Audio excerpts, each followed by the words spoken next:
Ngui magna Cthulhu rie magna fantagen.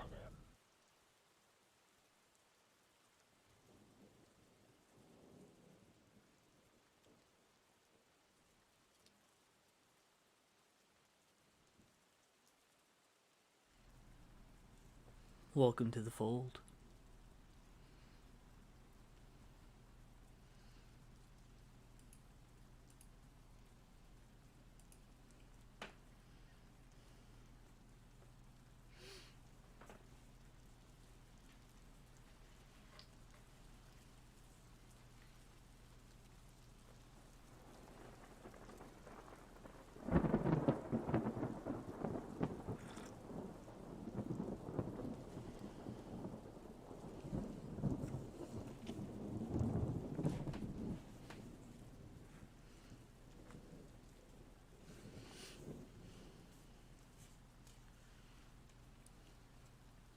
Story 1. Dagon. I am writing this under an appreciable mental strain, since by tonight I shall be no more. Penniless, and at the end of my supply of the drug which alone makes life endurable, I can bear the torture no longer, and shall cast myself from this garret window into the squalid street below. Do not think from my slavery to morphine that I am a weakling or a degenerate. When you have read these hastily scrawled pages, you may guess, though never fully realize, why it is that I must have forgetfulness or death. It was in one of the most open and least frequented parts of the broad Pacific that the packet of which I was supercargo fell a victim to the German sea raider. The Great War was then at its very beginning, and the ocean forces of the Hun had not completely sunk to their later degradation, so that our vessel was made a legitimized prize, whilst we of her crew were treated with all the fairness and consideration due us as naval prisoners. So liberal, indeed, was the discipline of our captors, that 5 days after we were taken, I managed to escape alone in a small boat with water and provisions for a good length of time. When I finally found myself adrift and free, I had but little idea of my surroundings. Never a competent navigator, I could only guess vaguely by the sun and stars that I was somewhat south of the equator. Of the longitude I knew nothing, and no island or coastline was in sight. The weather kept fair, and for uncounted days I drifted aimlessly beneath the scorching sun, waiting either for some passing ship or to be cast on the shores of some habitable land. But neither ship nor land appeared, and I began to despair in my solitude upon the heaving vastness of unbroken blue. The change happened whilst I slept. Its details I shall never know, for my slumber, though troubled and dream-infested, was continuous.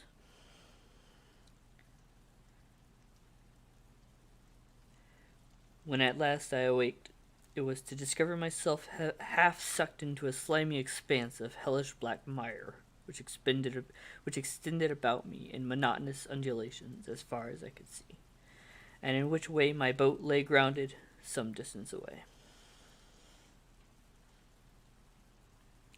Though one might well imagine that my first sensation would be of wonder at so prodigious and unexpected a transformation of scenery, I was in reality more horrified than astonished. For there was in the air and in the rotting soil a sinister quality which chilled me to the very core. The region was putrid with the carcasses of decaying fish and other less describable things which I saw protruding from the nasty mud of the unending plain. Perhaps I should not hope to convey in mere words the unutterable hideousness that can dwell in absolute silence and barren immensity. There was nothing within hearing and nothing within sight save a vast reach of black slime. Yet the very completeness of the stillness and the homogeneity of the landscape oppressed me with a nauseating fear. The sun was blazing down from a sky which seemed to me almost black in its cloudless cruelty, as though reflecting the inky marsh beneath my feet. As I crawled into the stranded boat, I realized that only one theory could explain my position.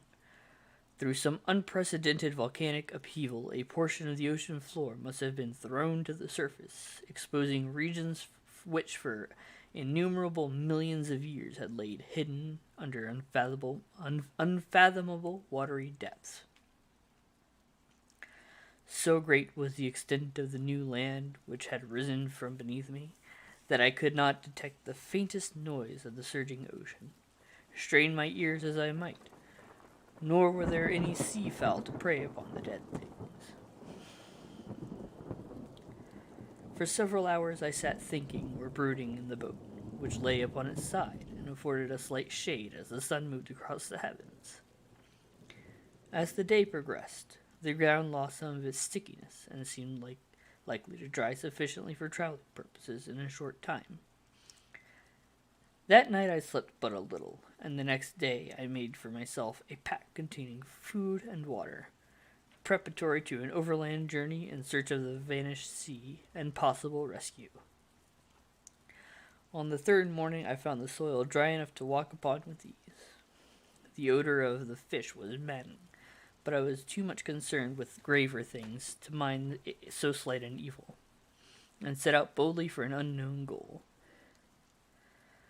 All day I forged steadily westward, guided by a faraway hummock which rose higher than any other elevation on the roiling desert. That night I encamped, and on the following day still traveled toward the hummock, though that object seemed scarcely nearer than when I first espied it. By the fourth evening I attained the base of the mound, which turned out to be much higher than it appeared from a distance, an intervening valley setting it out in sharper relief than the general surface. Too weary to ascend, I slept in the shadow of the hill. I know not why my dreams were so wild that night, but ere the waning and fantastically gibbous moon had risen far above the eastern plain, I was awake in cold perspiration, determined to sleep no more. Such visions as I had experienced were too much for me to endure again, and in the glow of the moon I saw how unwise I had been to travel by day. Without the glare of the parching sun, my journey would have cost me much less energy. Indeed, I now felt quite able to perform the ascent which had deterred me at sunset. Picking up my pack, I started for the crest of the eminence. I have said that the unbroken monotony of the roiling plains was a source of vague horror to me, but I think my horror was greater when I gained the summit of the mound and looked down on the other side into an immeasurable pit or canyon whose black recesses the moon had not yet soared high enough to illuminate. I felt myself on the edge of the world, peering over the rim into a fathomless chaos of eternal night. Through my terror ran curious reminiscences of Paradise Lost and of Satan's hideous climb through the unfashioned realms of darkness. As the moon climbed higher in the sky, I began to see that the slopes of the valley were not quite so perpendicular as I had imagined. Ledges and outcroppings of rock afforded easy footholds for a descent, while after a drop of a few hundred feet, the declivity became very gradual. Urged on by an impulse which I cannot definitely analyze, I scrambled with difficulty down the rocks and stood on the gentler slope beneath, gazing into the Stygian deeps where no light had yet penetrated. All at once my attention was captured by a vast and singular object on the opposite slope, which rose steeply about 100 yards ahead of me. An object that gleamed whitely in the newly bestowed rays of the ascending moon. That it was merely a gigantic piece of stone, I soon assured myself. but I was conscious of a distinct impression that its contour and position were not altogether the work of nature. A close scrutiny filled me with sensations I cannot express, for despite its enormous magnitude and its position in an abyss which had yawned at the bottom of the sea since the world was young, I perceived beyond a doubt that the strange object was a well-shaped monolith whose massive bulk had known the workmanship and perhaps the worship of living and thinking creatures. Dazed and frightened, yet not without a certain thrill of the scientist's or archaeologist's delight, I examined my surroundings more closely.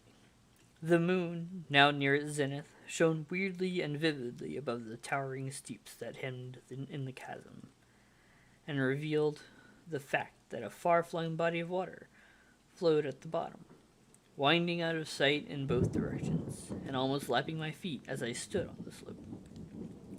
Across the chasm, the wavelets washed the base of the cyclopean monolith, on whose surface I could now trace both inscriptions and crude sculptures.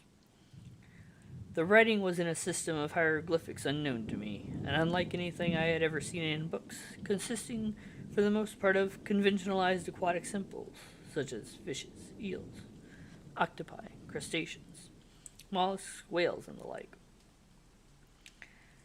Several characters obviously represented marine things which are unknown to the modern world, but whose decomposing forms I had observed on the ocean-risen plain. It was the pictorial carving, however, that did the most to hold me spellbound. Plainly visible across the intervening water, on account of their enormous size, were an array of bas reliefs whose subjects would have excited the envy of a Doré.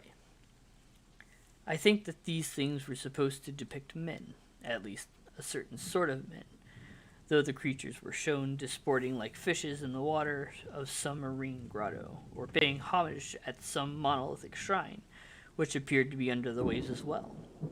Of their faces and forms I dare not speak in detail, for the mere remembrance makes me grow faint.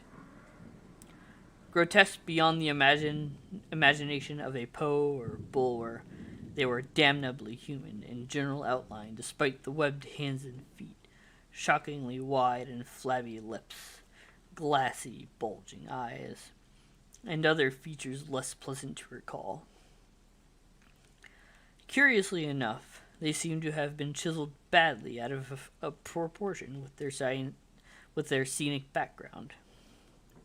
For one of the creatures was shown in the act of killing a whale, represented as but a little larger than himself.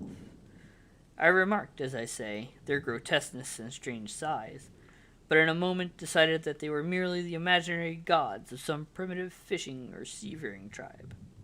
Some tribe whose last descendant had perished eras before the first ancestor of the Piltdown, or Neanderthal man, was born. Awestruck at this unexpected glimpse into a past beyond the conception of the most daring anthropologist, I stood musing whilst the moon cast queer reflections on the silent channel before me. Then I suddenly saw it. With only a slight churning to mark its rise to the surface, the thing slid into view above the dark waters. Vast, Polyphemus-like, and loathsome, it darted like a stupendous monster of nightmares to the monolith, about which it flung its gigantic scaly arms, and while it bowed its hideous head and gave vent to certain measured sounds, I think I went mad then.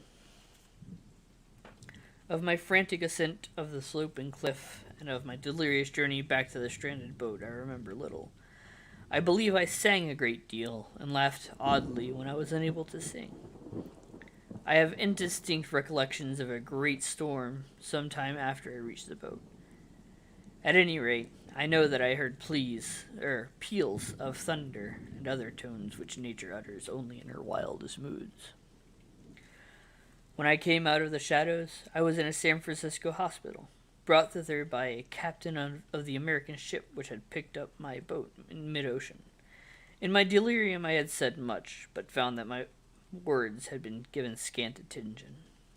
Of any land upheaval in the Pacific my rescuers knew nothing, nor did I deem it necessary to insist upon a thing which I knew they could not believe. Once I sought out a celebrated ethnologist and amused him with the peculiar questions regarding the ancient Philistine legend of Dagon, the fish god. But soon perceiving that he was hopelessly conventional, I did not press my inquiries. It is at night, especially when the moon is gibbous and waning, that I see the thing. I tried morphine, but the drug has only transient surcease, and has drawn me into his clutches as a hopeless slave. So now I am to end it all, having written a full account for the information or the contemptuous amusement of my fellowmen. Often I ask myself if I could not have been a pure phantasm, a mere freak of fever, as I was lay sun-stricken and raving in the open boat after my escape from the German man-of-war. This I ask myself, but ever does there come before me a hideously vivid vision in reply. I cannot think of the deep sea without shuddering, and the nameless things that may at this very moment be crawling and floundering on its slimy bed, worshipping their ancient stone idols, carving their own detestable likenesses on submarine obelisks of water-soaked granite. I dream of a day when they may rise above the billows to drag down their reeking talons the remnants of a puny, war-exhausted mankind. Of a day when the land shall sink, and the dark ocean floor shall ascend amidst universal pandemonium. The end is near. I hear a noise at the door, as some immense slippery body lumbers against it. It shall not find me. God, that hand! The window! The window!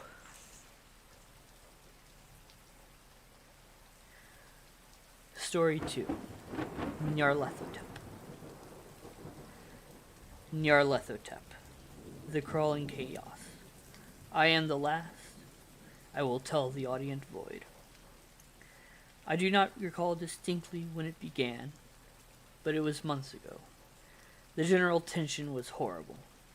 To a season of political and social upheaval was added a strange and brooding apprehension of hideous physical danger, a danger widespread and all-embracing. Such a danger may be imagined only in the most terrible phantasms of the night.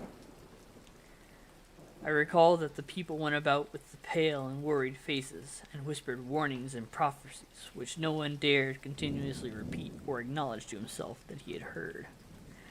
A sense of monstrous guilt was upon the land, and out of the abysses between the stars swept chill currents that made men shiver in dark and lonely places.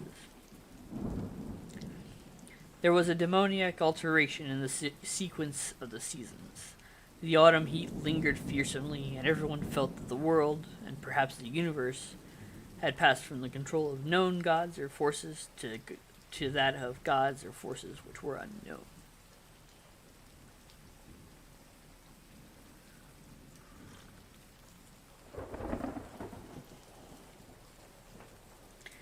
And it was then that Nyarlathotep came out of Egypt. Who he was none could tell, but he was of the old native blood and looked like a pharaoh. The fellahin knelt when they saw him, yet could not say why. He said he had risen up out of the blackness of 27 centuries, and that he had heard messages from places not on this planet. Into the lands of civilization came Nyarlathotep, swarthy, slender, and sinister. Always buying strange instruments of glass and combining them into instruments yet stranger. He spoke much of the sciences of electricity and psychology, and gave exhibitions of power which sent his spectators away speechless, yet which swelled his fame to exceeding magnitude. Men advised one another to see Nyarlathotep, and shuddered, and where Nyarlathotep went, rest vanished. The small hours were rent with the screams of nightmares. Never before had the screams of nightmare been such a public problem. Now the wise men almost wished they could forbid sleep in the small hours, that the shrieks of cities might be less horribly disturbed. might less horribly disturb the pale, pitying moon as it glimmered on green waters gliding under bridges, and old steeples crumbling against the sickly sky.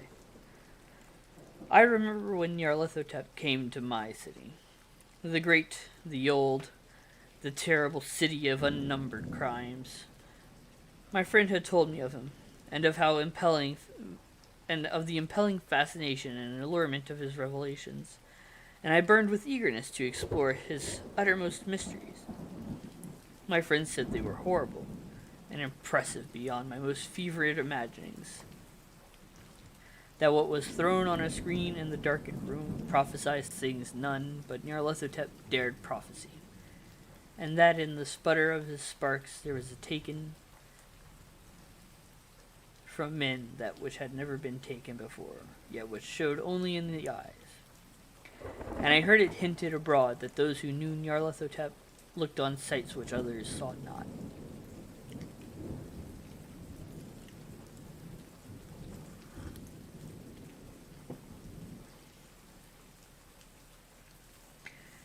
It was in the hot autumn that I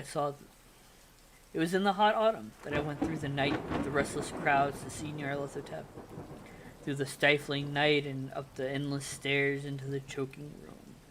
And shadowed on a screen, I saw hooded forms amidst ruins, and yellow evil faces peering from behind fallen monuments.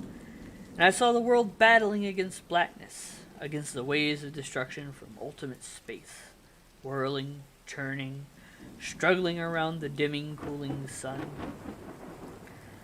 Then the sparks played amazingly around the heads of the spectators, and hair stood up on end, while shadows,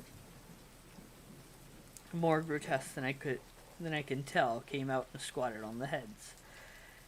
And when I, who was colder and more scientific than the rest, mumbled a trembling protest about imposture and static electricity, Nyarlathotep drove us all out, down the dizzy stairs into the damp, hot desert midnight streets.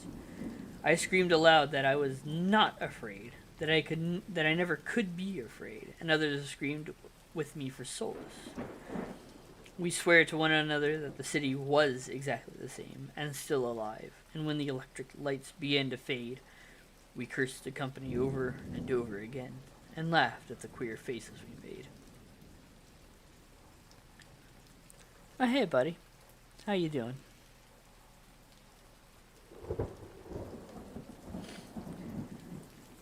I believe we felt something coming down from the greenish moon, for when we began to depend on its light, we drifted into curious involuntary formations, and it seemed to know our destinations, though we dared not think of them. Oh, I'm doing alright. Just doing a bit of reading, hoping to get some traction. Once we looked at the pavement and found the blocks loose and displaced by grass.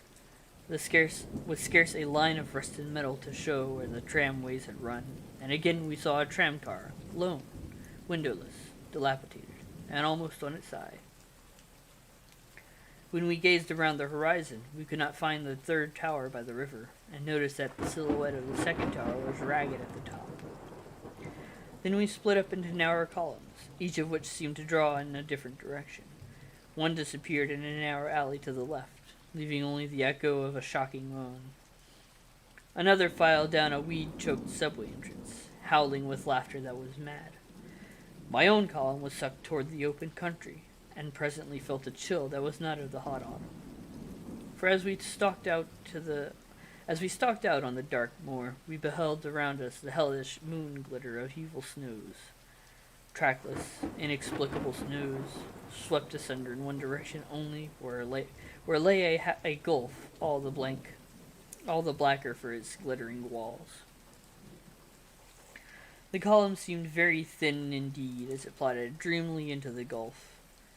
I lingered behind. The black rift in the green-litten snow was frightful, and I thought I had heard the reverberations of a disquieting wail as my companions vanished. But my power to linger was slight.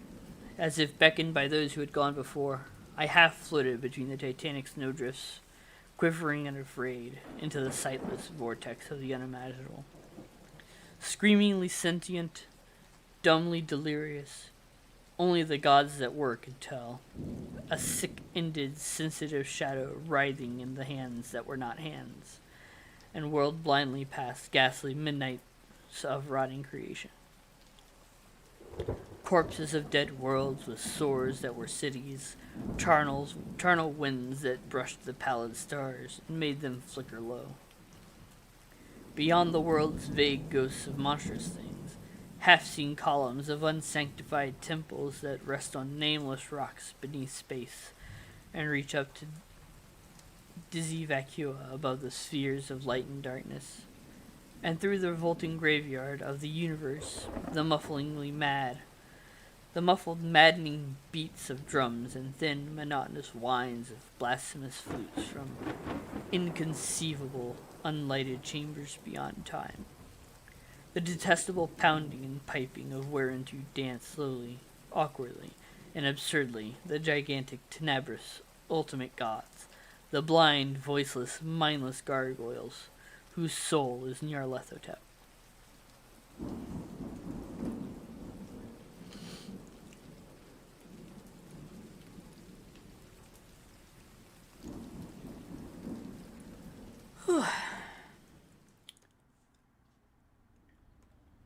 Unfortunately, I was called into work today. I went to work from 7 o'clock to like almost 2:30.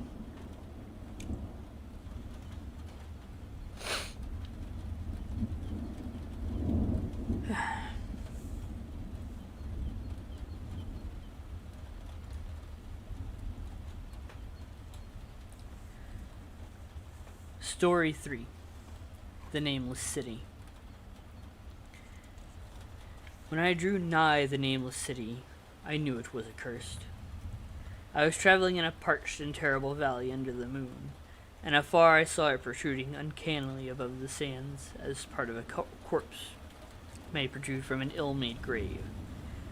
Fear spoke from the age-worn stones of this hoary survivor of the deluge. This great-grandmother of the oldest pyramid and a viewless aura repelled me and bade me retreat from antique and sinister secrets that no man should see, and no man else had ever dared see. Remote in the desert of Araby lies in the nameless city.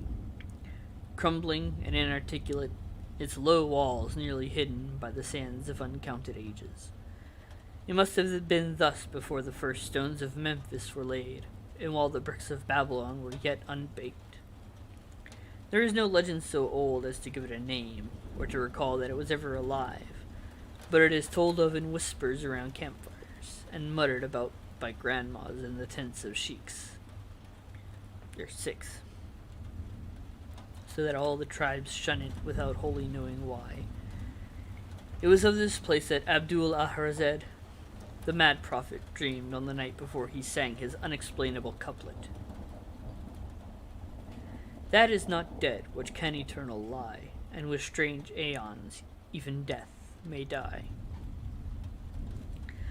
I should have known that the Arabs had good reason for shunning the nameless city, the city told of in strange tales but seen by no living man. Yet I defied them and went into the untrodden waste with my camel. I alone have seen it, and that is why no other face bears such hideous lines of fear as mine, why no other man shivers so horribly when the night wind rattles his windows. When I came upon it in the ghastly stillness of unending sleep, it looked at me, chilly from the rays of a cold moon amidst the desert's heat, and as I returned its look, I forgot my triumph at finding it, and stopped still with my camel to wait for the dawn. For hours I waited, till the east grew gray and the stars faded, and the gray turned to roseal light edged with gold. I heard a moaning, and saw a storm of sand stirring amongst the antique stones, though the sky was clear, and the vast reaches of the desert still. Then suddenly, above the desert's far rim, came the blazing edge of the sun, seen through the tiny sandstorm which was passing away. And in my fevered state I fancied that from some remote depth there came a crash of musical metal to hail the fiery disk, as Memnon hails it from the banks of the Nile. My ears rang and my imagination seethed as I led my camel slowly across the sand to that unvocal stone place. That place too old for Egypt and Miro to remember. That place which I alone of living men had seen. In and out amongst the shapeless foundations of houses and palaces I wandered, finding never a carving or inscription to tell of those men, if men they were, who built the city and dwelled therein so long ago. The antiquity of the spot was unwholesome, and I longed to encounter some sign or device to prove that the city was indeed fashioned by mankind. There were certain proportions and dimensions in the ruins which I did not like. I had with me many tools and dug much within the walls of the obliterated edifices, but progress was slow, and nothing significant was revealed. When night and the moon returned, I felt a chill wind which brought new fear, so that I did not dare to remain in the city. And as I went outside the antique walls to sleep, a small sighing sandstorm gathered behind me, blowing over the gray stones, though the moon was bright and most of the desert still. I awakened just at dawn from a pageant of horrible dreams, my ears ringing as from some metallic peal. I saw the sun peering redly through the last gusts of a little sandstorm that hovered over the nameless city, and marked the quietness of the rest of the landscape. Once more I ventured within those brooding ruins that swelled beneath the sand like an ogre under a coverlet, and again dug vainly for relics of the forgotten race. At noon I rested, and in the afternoon I spent much time tracing the walls, and the bygone streets, and the outlines of nearly vanished buildings. I saw that the city had been mighty indeed, and wondered at the sources of its greatness. To myself, I pictured all the splendors of an age so distant that Chaldea could not recall it, and thought of Sarnath the Dune, that stood in the land of Mar when mankind was young, and of Ib, that was carven of grey stone before mankind existed. All at once I came upon a place where the bedrock rose stark through the sand and formed a low cliff, and here I saw with joy what seemed to promise further traces of the antediluvian people. Hewn rudely on the face of the cliff were the unmistakable facades of several small, squat rock houses or temples, whose interiors might preserve many secrets of ages too remote for calculation. Those sandstorms had long since effaced any carvings which may have been outside. Very low and sand-choked were all the dark apertures near me, but I cleared one with my spade and crawled through it, carrying a torch to reveal whatever mysteries it might hold. When I was inside, I saw that the cavern was indeed a temple, and beheld plain signs of the race that lived and worshipped before the desert was a desert.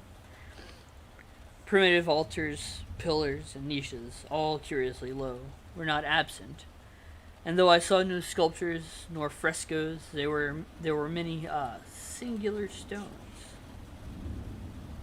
clearly shaped into symbols by artificial means. The lowness of the chiseled chamber was very strange, for I could hardly move more than kneel upright. But the area was so gray that my torch showed only part at a time. I shuddered oddly in some of the far corners, for certain altars and stones suggested forgotten rites of terrible, revolting, and an inexplicable nature. It made me wonder what manner of men could have made and frequented such a temple. When I had seen all the place contained, I crawled out again, avid to find what the other temples might yield.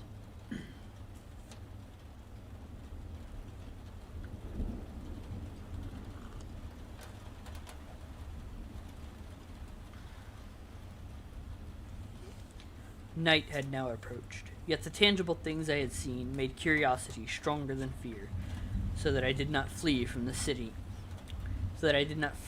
the long moon-cast shadows that had daunted me when I first saw the nameless city. In the twilight, I cleared another aperture, and with a new torch crawled into it, finding more vague stones and symbols, though nothing more definite than the other temple had contained. The room was just as low, but much less broad, ending in a very narrow passage crowded with obscure and cryptical shrines.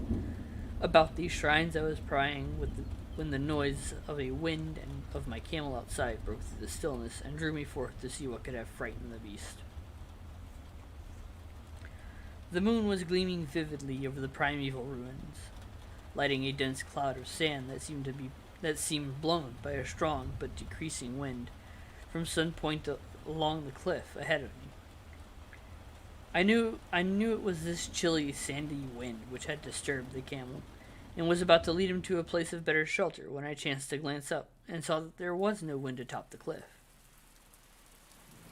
This astonished me and made me fearful again, but I immediately recalled the sudden local winds I had seen and heard before at sunrise and sunset, and judged it was a normal thing. I decided that it came from some rock fissure leading to a cave, and watched the troubled sand trace it to its source. Soon perceiving that it came from the black orifice of a temple a long distance south, almost out of sight. Again the choking sand cloud I plodded towards with this temple. Against the goodness.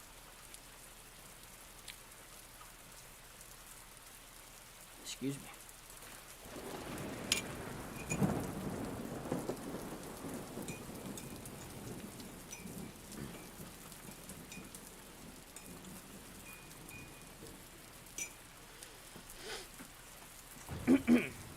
Let's try this again. Against the choking sand cloud, I plodded toward this temple, which as I neared it loomed larger than the rest, and it showed a doorway far less clogged with caked sand. I would have entered had not the terrific force of the icy wind almost quenched my torch. It poured madly out of the dark door, sighing uncannily as it ruffled the sand and spread about the weird ruins. Soon it grew fainter, and the sand grew more and more still, till finally all was at rest again, but a presence seemed stalking amongst the spectral stones of the city, and when I glanced at the moon, it seemed to quiver as though mirrored in unquieted waters. I was more afraid than I could explain, but not enough to dull my thirst for wonder. So as soon as the wind was quite gone, I crossed into the dark chamber from which it had come.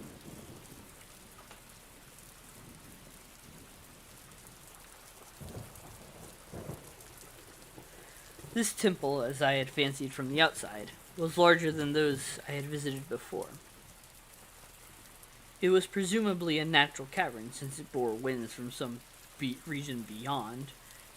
Here I could stand quite upright, but saw that the stones and altars were as low as those in other temples. On the walls and roof I beheld for the first time some traces of the pictorial art of the ancient race. Curious curling streaks of paint that had almost faded or crumbled away, and on two of the altars I saw with rising excitement a maze of well-fashioned curvilinear carvings. As I held my torch aloft, it seemed to me that the shape of the roof was too regular to be natural, and I wondered what the prehistoric cutters of stone had first worked upon. Their engineering skill must have been vast. Then a brighter flare of the fantastic flame showed me that for which I had been seeking. The openings of those remote abysses whence the sudden wind had blown, and I grew faint when I saw that it was a small and plainly artificial door, chiseled in the solid rock. I thrust my torch within, beholding a black tunnel with the roof arching low over a rough flight of very small, numerous, and steeply descending steps. I shall always see those steps in my dreams, for I came to learn what they meant. At the time, I hardly knew whether to call them steps or mere footholds in a precipitous descent. My mind was whirling with mad thoughts, and the words and warnings of Arab prophets seemed to float across the desert from the lands that meant no to the nameless city that men dare not know. Yet I hesitated only a moment before advancing through the portal and commencing to climb cautiously down the steep passage, feet first, as though on a ladder. It is only in the terrible phantasms of drugs or delirium that another man can have had such a descent as mine. The narrow passage led infinitely down like some hideous haunted well, and the torch I held above my head could not light the unknown depths toward which I was crawling. I lost track of the hours and forgot to consult my watch, though I was frightened when I thought of the distance I must be traversing. There were changes of direction and of steepness, and once I came to a long, low-level passage where I had to wriggle feet first along the rocky floor, holding my torch at arm's length beyond my head. The place was not high enough for kneeling, and after that were more of these steep steps. I was still scrambling down interminably when my failing torch died out. I do not think I noticed it at the time, for when I did notice it, I was still holding it high above me as if it were ablaze. I was quite unbalanced with that instinct for the strange and the unknown which made me a wanderer upon the earth, and a haunter of far, ancient, and forbidden places.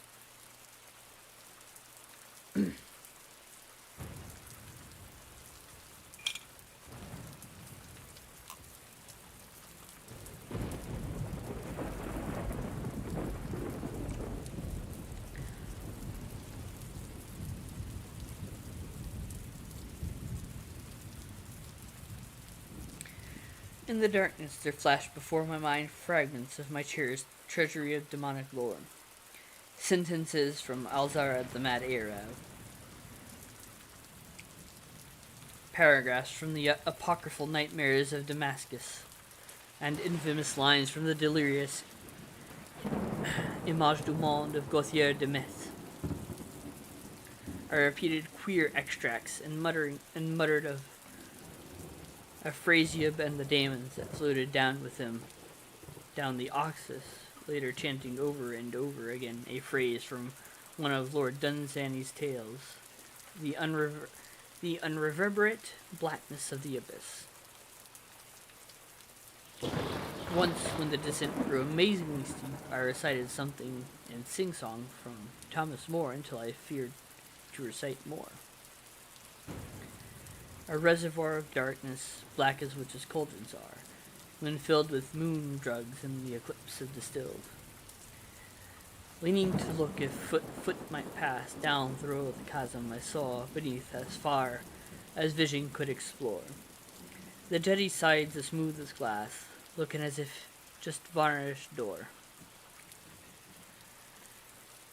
With that dark pitch of the sea of death throws out upon its slimy shore.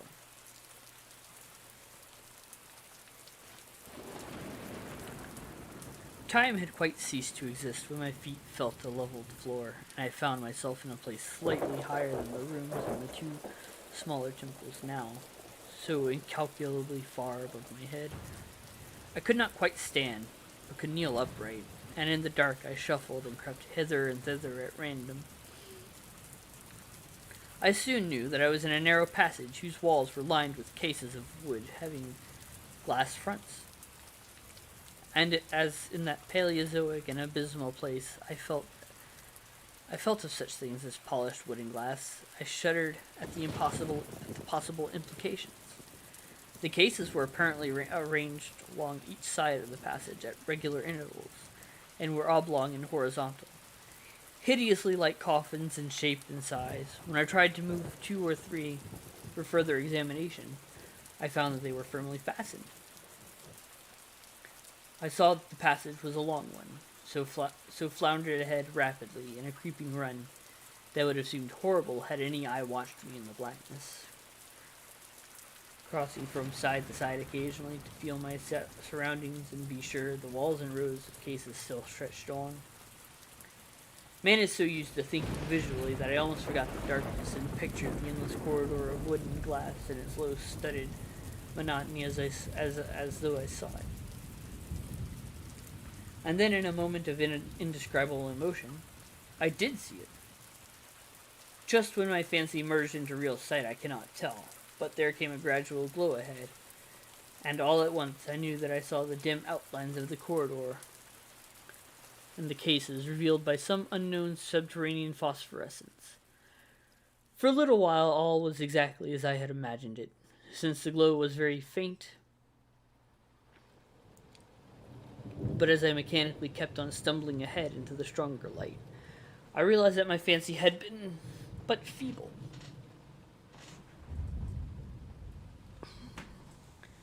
This hall was no relic of crudity, like the temples in the city above, but a monument of the most magnificent and exotic art. Rich, vivid, and daringly fantastic designs and pictures formed a continuous scheme of mural paintings whose lines and colors were beyond description.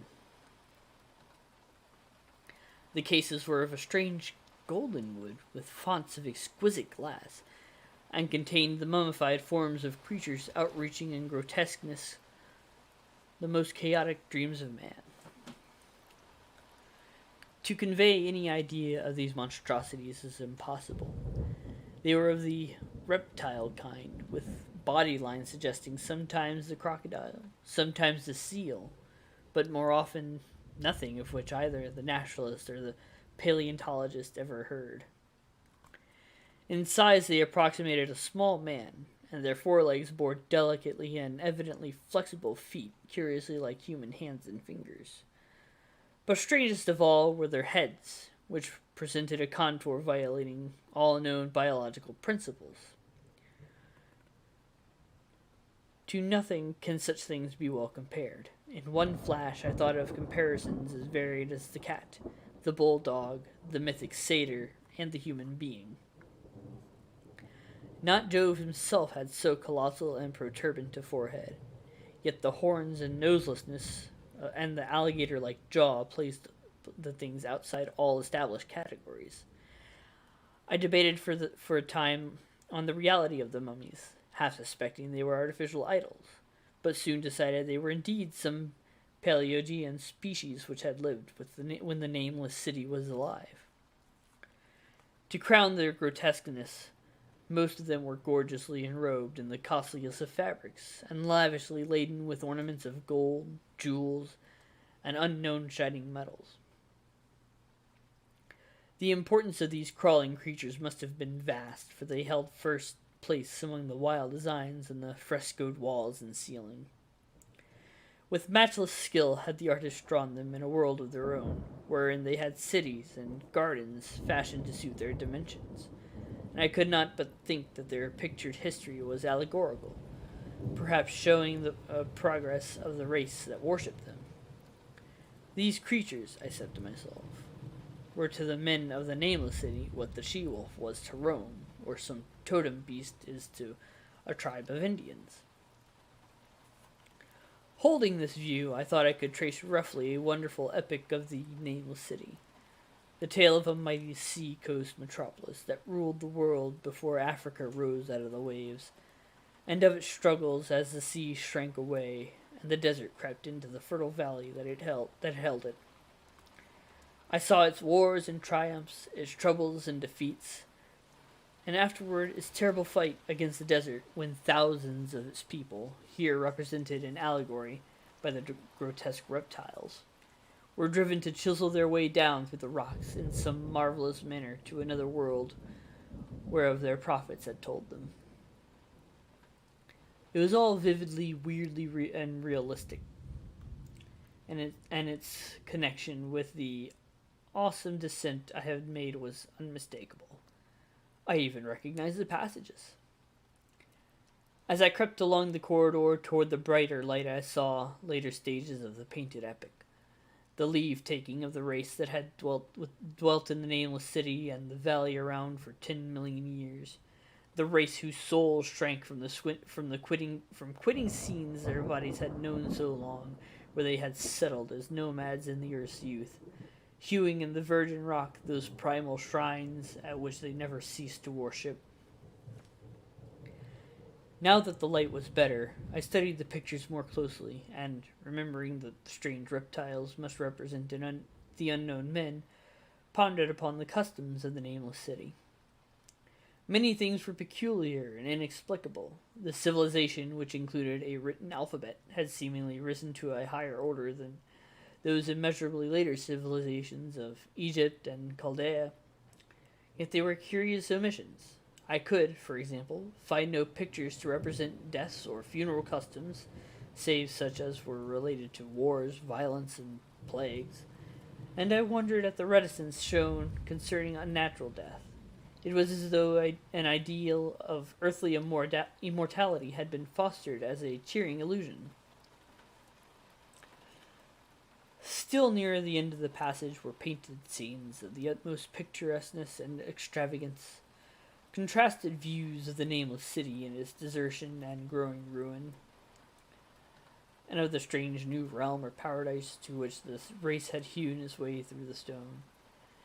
In these views, the city and the desert valley were shown always by moonlight, a golden nimbus hovering over the fallen walls and half revealing the splendid perfection of former times, shown spectrally and elusively by the artist.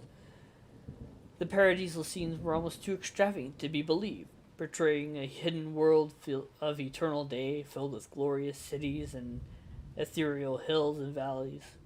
At the very last, I thought I saw signs of an artistic anticlimax. The paintings were less skillful and much more bizarre than even the wildest of the earlier scenes. They seemed to record a slow decadence of the ancient stock, coupled with growing ferocity towards the outside world from which it was driven by the desert. The forms of the people, always represented by the sacred reptiles, appeared to be gradually wasting away, though their spirit as shown hovering about the ruins by moonlight gained in proportion. Emaciated priests displayed as reptiles in ornate robes cursed the upper air and all who breathed it. And one terrible final scene showed a primitive-looking man, perhaps a pioneer of ancient Iram, the city of pillars, torn to pieces by members of the elder race. I remember how the Arabs feared the nameless city, and was glad that beyond this place the gray walls and ceiling were bare. As I viewed the pageant of mural history, I had approached very closely to the end of the low-ceilinged hall, and was aware of a great gate through which came all the illuminating phosphorescence. Creeping up to it, I cried aloud in transcendent amazement at what lay beyond. For instead of other and brighter chambers, there was only an illimitable void of uniform radiance, such as one might fancy when gazing down from the peak of Mount Everest upon a sea of sunlit mist. Behind me was a passage so cramped that I could not stand upright in it. Before me was an infinity of subterranean effulgence. Reaching down from the passage into the abyss was the head of a steep flight of steps. Small, numerous steps like those of the black passages I had traversed. But after a few feet of the glowing vapors concealing everything, swung back open against the left-hand wall was the passage of a massive door of brass, incredibly thick and decorated with fantastic bas-reliefs, which could, if closed, shut the whole inner world of light away from the vaults and passages of rock. I looked at the steps, and for the nonce dared not try them. I touched the open brass door and could not move it. Then I sank prone to the stone floor, my mind aflame with prodigious reflections which not even a death-like exhaustion could banish. As I lay still with closed eyes, free to ponder,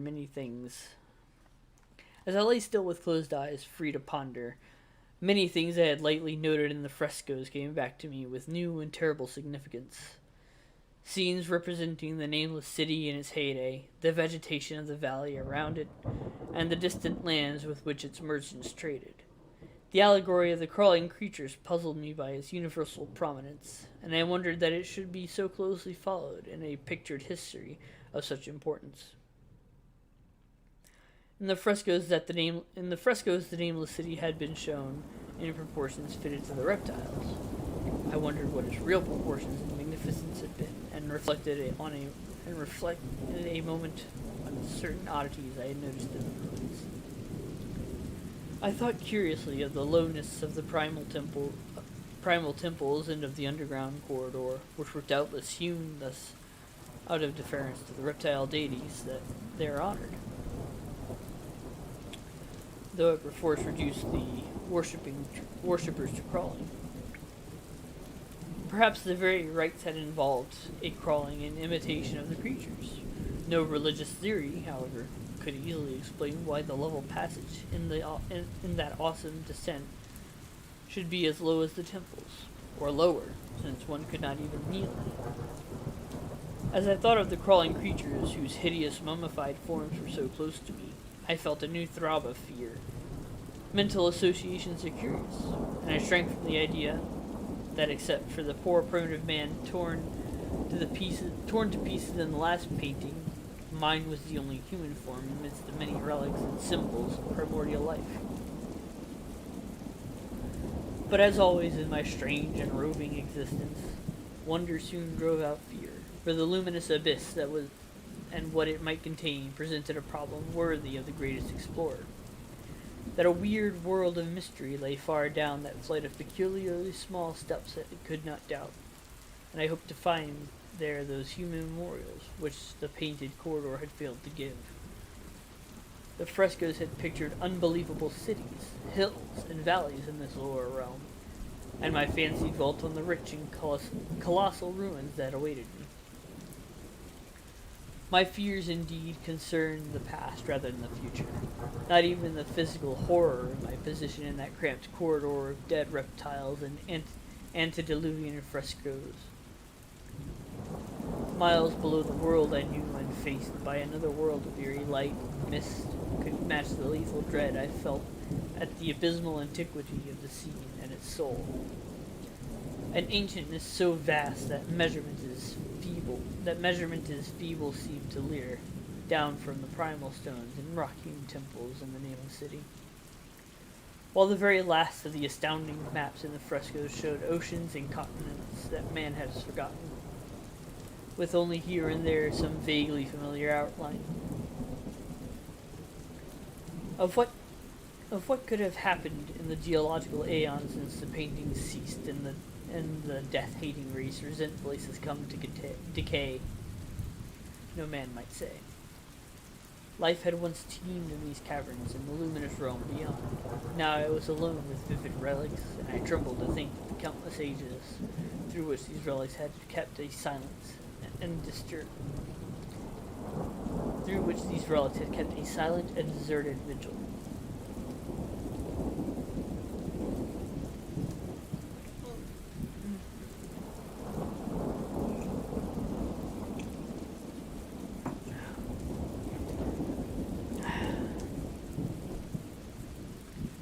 Nothing like some honey tea to keep your throat from dying. So where was I? Suddenly there came another burst of that acute fear which had intermittently seized me ever since I first saw the terrible valley and the nameless city under a cold moon.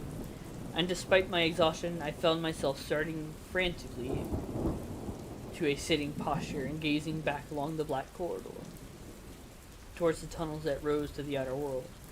My sensations were much like those which had made me shun the nameless city at night, and were as inexplicable as they were poignant. In another moment, however, I received a still greater shock in the form of a definite sound. The first which had broken the utter silence of these tomb-like depths. It was a deep, low moaning, as of a distant throng of condemned spirits, and came from the direction in which I was staring.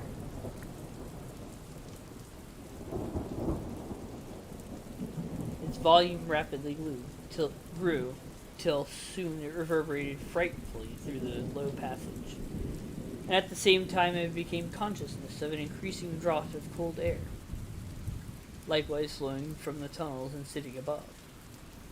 The touch of this air seemed to restore my balance, for I instantly recalled that the sudden gusts which had risen around the mouth of the abyss each sunset and sunrise, one of which had indeed served to reveal the hidden tunnels to me.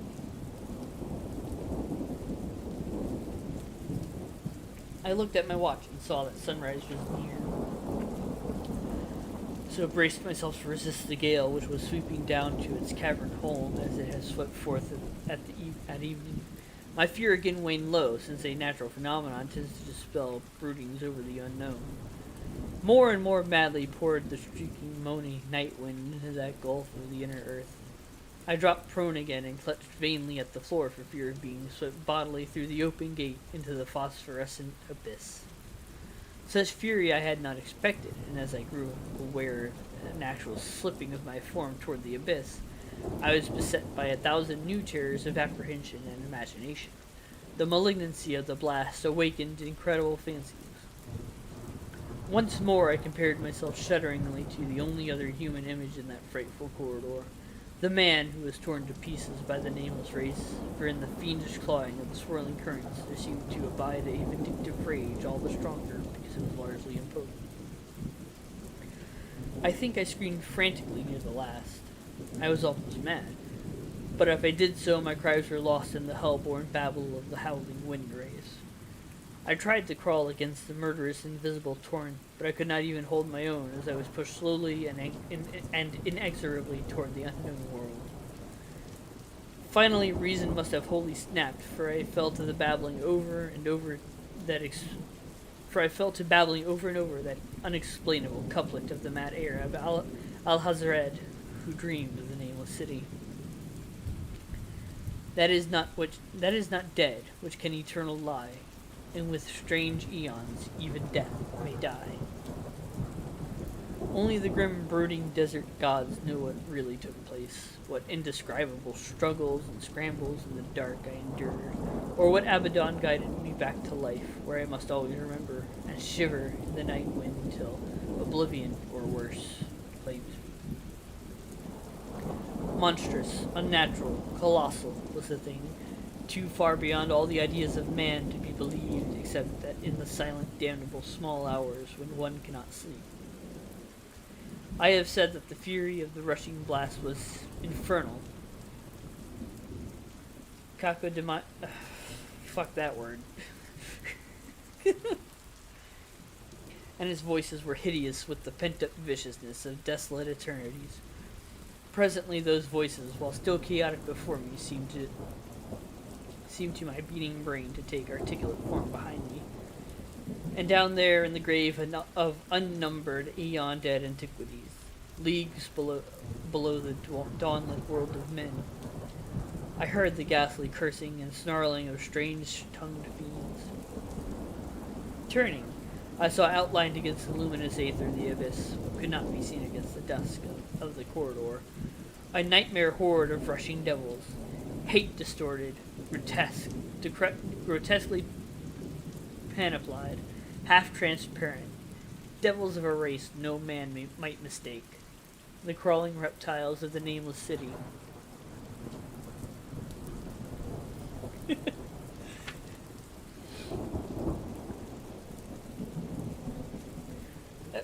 The word is like cacodemoniacal or something. It's too many syllables, man. It's too many syllables.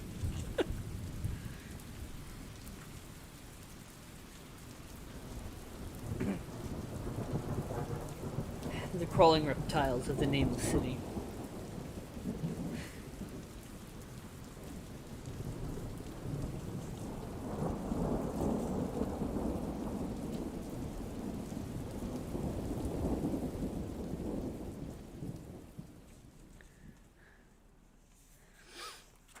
And as the wind died away, I was plunged into the ghoul-peopled blackness of Earth's bowels. For behind the last of the creatures, the great brazen door clanged shut with a deafening peal of metallic music, whose reverberations swelled out to the distant world to hail the rising sun as Memnon hails it from the banks of the Nile.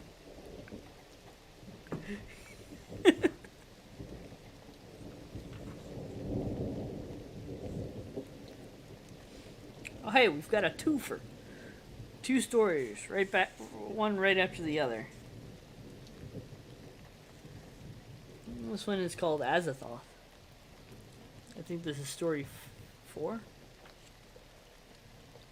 When age fell upon the world and wonder went out of the minds of men, when gray cities reared to smoky skies, tall towers grim and ugly, in whose shadow none might dream of the sun or of spring's flowering meads, when learning stripped earth of her mantle of beauty, and poets sang no more save twisted phantoms seen with bleared and inward-looking eyes, when these things had come to pass and childish hopes had gone away forever, there was a man who traveled out of life, and on a quest into the spaces whither the world's dreams had fled.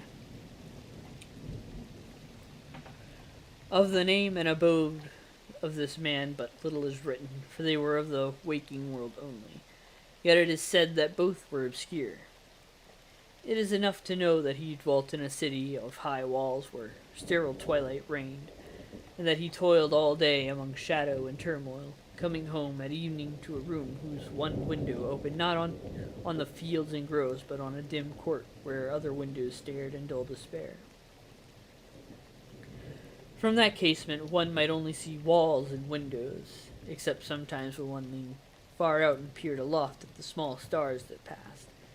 And because mere walls and windows must soon drive to madness a man who dreams and reads too much, the dweller in that room used night after night to lean out and peer aloft to glimpse some fragment of things beyond the waking world and the grayness of tall cities.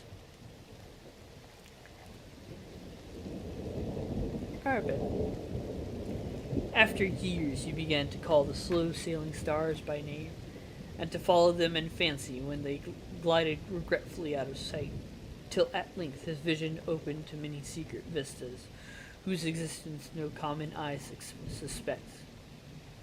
And one night a mighty gulf was bridged, and the dream-haunted skies swelled down on to the lonely watcher's window to merge with the close air of his room, and make him a part of their fabulous wonder.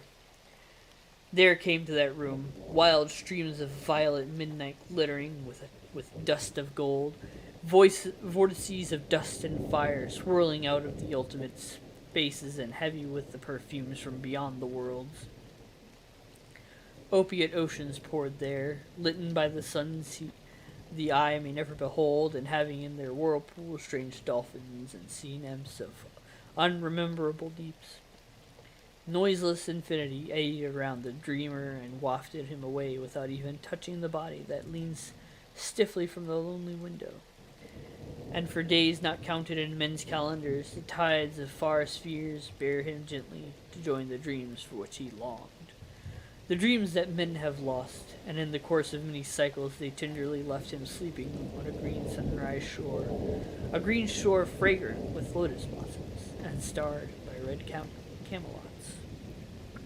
Camelots. He went to Camelot. Oh, that was painful.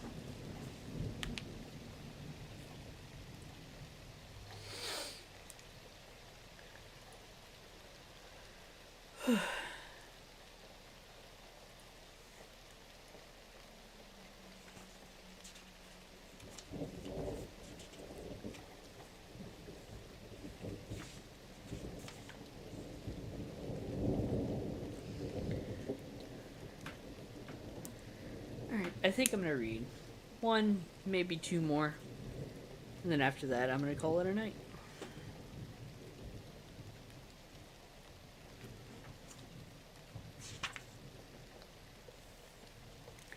The Hound. In my tortured ears, unceasingly, a nightmare whirring and flapping, and a faint distant baying as of some gigantic hound. It is not dream, it is not, I fear, even madness, for too much has already happened to give me these merciful doubts. St. John is a mangled corpse. I alone know why, and such is my knowledge that I am about to blow out my brains for fear I shall be mangled in the same way. Down unlit and illimitable corridors of eldritch fantasy sweeps a black, shapeless nemesis that drives me to self-annihilation. May heaven forgive the folly and morbidity which led us both to so monstrous a fate.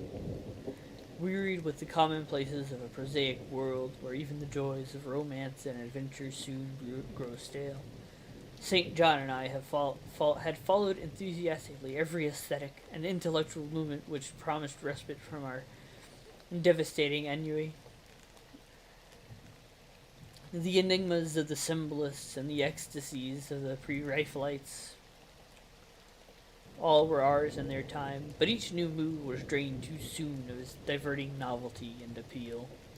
Only the somber philosophy of the decadence could hold us, and this we found potent only by its increasing gradually to the depths and diabolism of our penetrations.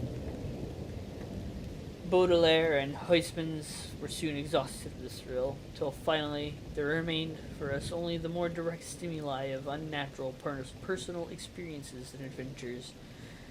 It was this frightful emotional need which led us to eventually to that detestable course which even in my present fear I mention with shame and timidity. That heinous extremity of human outrage, the abhorred practice of grave robbing. I cannot reveal the details of our shocking expeditions, or catalogue even partly the worst of the trophies adorning the nameless museum prepared in the great stone house where we jointly dwelt, alone and servantless. Our museum was a blasphemous, unthinkable place, where with the satanic taste of neurotic virtuosity, we had assembled a universe of terror and decay to excite our jaded sensibilities. It was a secret room, far, far underground, where huge winged demons carved of basalt and onyx vomited from wide grinning mouths, weird green and orange light, and hidden pneumatic pipes ruffled into kaleidoscopic dances of death, the lines of red charnel things hand in hand, woven in voluminous black hangings. Through these pipes came at will the odors of our moods most craved.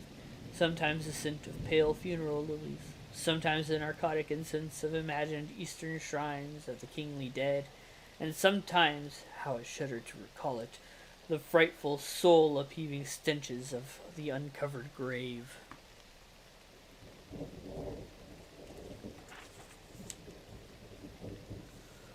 Around the walls of this repellent chamber were cases of antique mummies, alternating with comely, lifelike bodies, perfectly stuffed and cured by the taxidermist's art, and with the headstones snatched from the oldest churchyards of the world.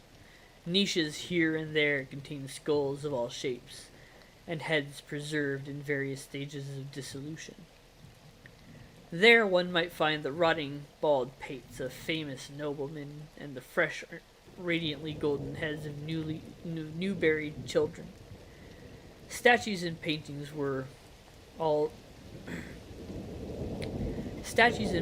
there were, all of fiendish subjects, and some executed by St. John and myself. A locked portfolio, bound in tanned human skin, held certain unknown and unnameable drawings, which it was rumored Goya had perpetrated but dared not acknowledge. There were nauseous musical instruments, stringed brass and woodwind, on which St. John and I sometimes produced dissonances of exquisite morbidity and cacodemoniacal ghastliness, whilst in a multitude of inlaid ebony cabinets reposed the most incredible and unimaginable variety of tune lute, ever assembled by human madness and perversity. It is of this lute in particular that I must not speak. Thank God I had the courage to destroy it long before I thought of destroying myself. The predatory excursions on which we collected our unmentionable treasures were always artistically memorable events. We were no vulgar ghouls, but worked only under certain conditions of mood, landscape, environment, weather, season, and moonlight. These pastimes to us were the most exquisite form of aesthetic expression, and we gave their details a fastidious technical care. An inappropriate hour, a jarring lighting effect, or a clumsy manipulation of the damp sod would almost totally destroy for us the ecstatic titillation which followed the exhumation of some ominous grinning secret of the earth. Our quest for novel scenes and piquant conditions was feverish and insatiate. St. John was always the leader, and he it was who led the way at last to that mocking, that accursed spot which brought us our hideous and inevitable doom. By what malign fatality were we lured to that terrible Holland churchyard? I think it was the dark rumor and legendry, the tales of one buried for 5 centuries, who had himself been a ghoul in his time and had stolen a potent thing from a mighty sepulchre. I can recall the scene in these final moments, the pale autumnal moon over the graves, casting long, horrible shadows, the grotesque trees drooping sullenly to meet the neglected grass and the crumbling slabs, the vast legions of strangely colossal bats that flew against them, the antique ivied church pointed a huge spectral finger at the livid sky, the phosphorescent insects that danced like death fires under the yews in the distant corner, the odors of mold, vegetation, and less explicable things that mingled feebly with the night wind from over far swamps and seas. And worst of all, the faint, deep-toned baying of some gigantic hound which we could neither see nor definitely place. As we heard the suggestion of baying, we shuddered, remembering the tales of the peasantry, for he whom sought had centuries before found in this self-same spot, torn and mangled by the claws and teeth of some unspeakable beast.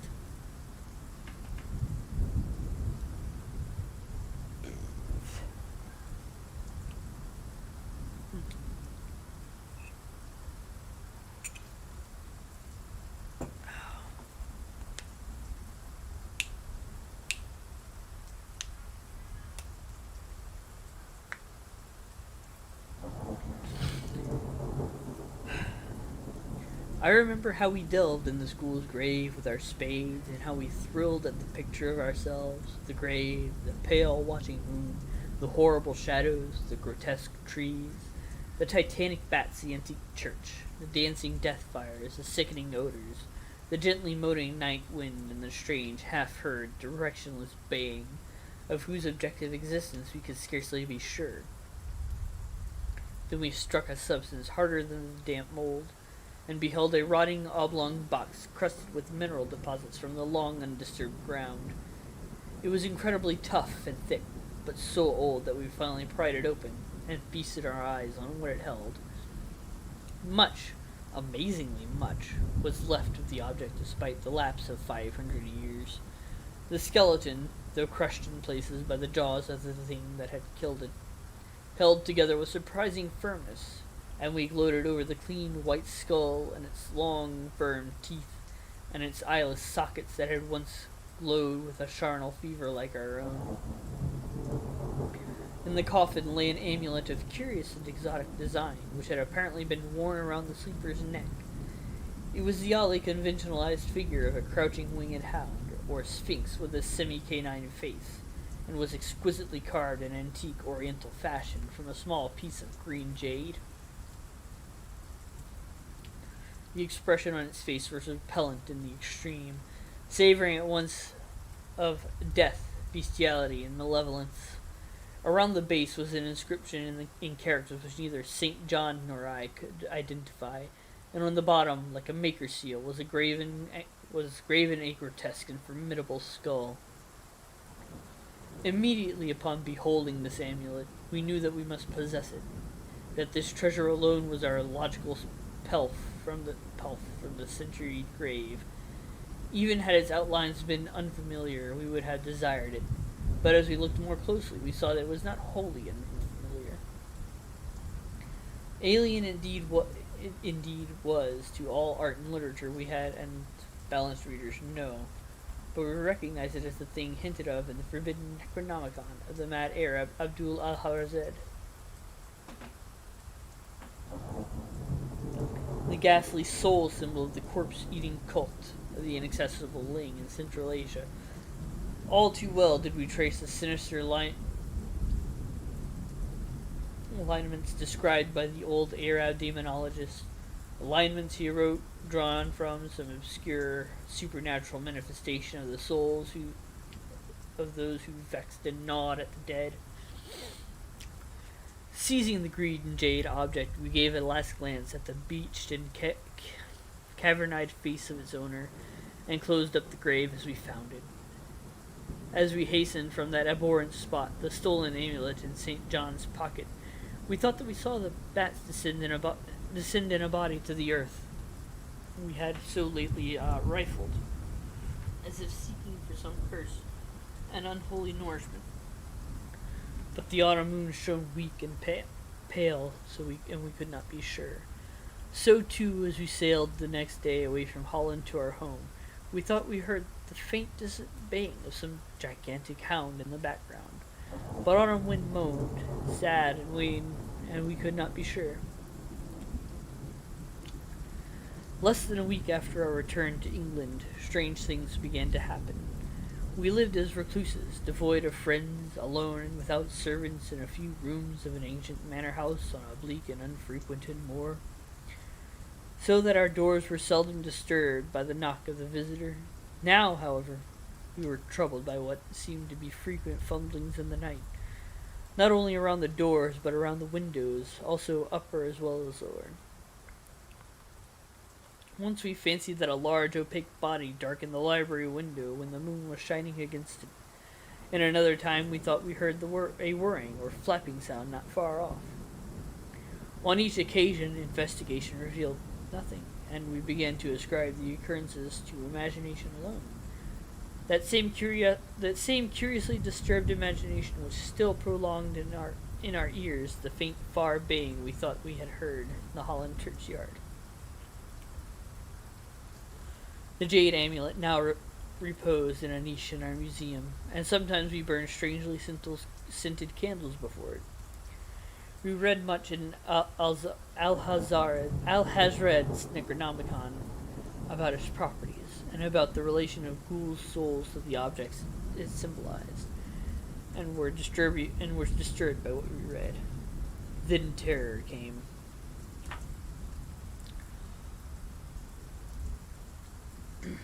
On the night of September 24th, 19 redacted, I heard a knock at my chamber door. Fancying it St. John's, I bade the knocker to enter, but was answered only by a shrill laugh.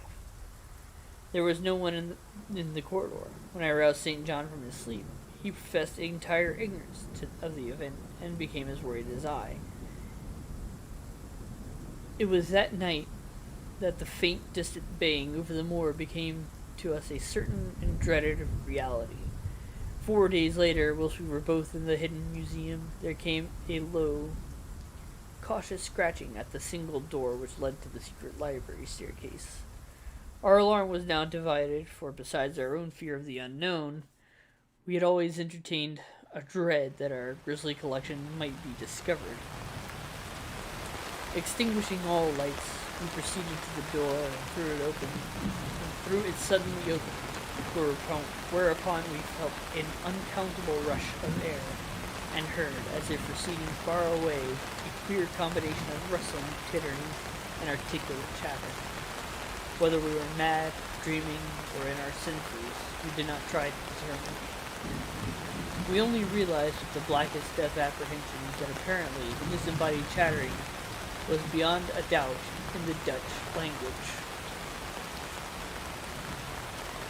After that, we lived in growing horror and fascination.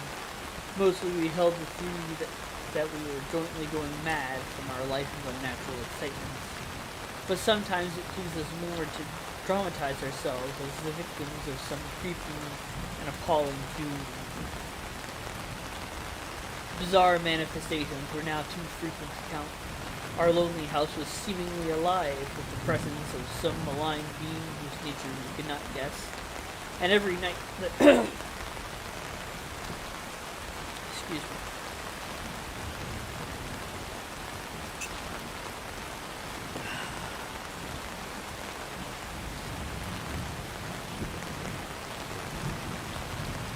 every night that demonic baying rolled over the windswept moor, always louder and louder.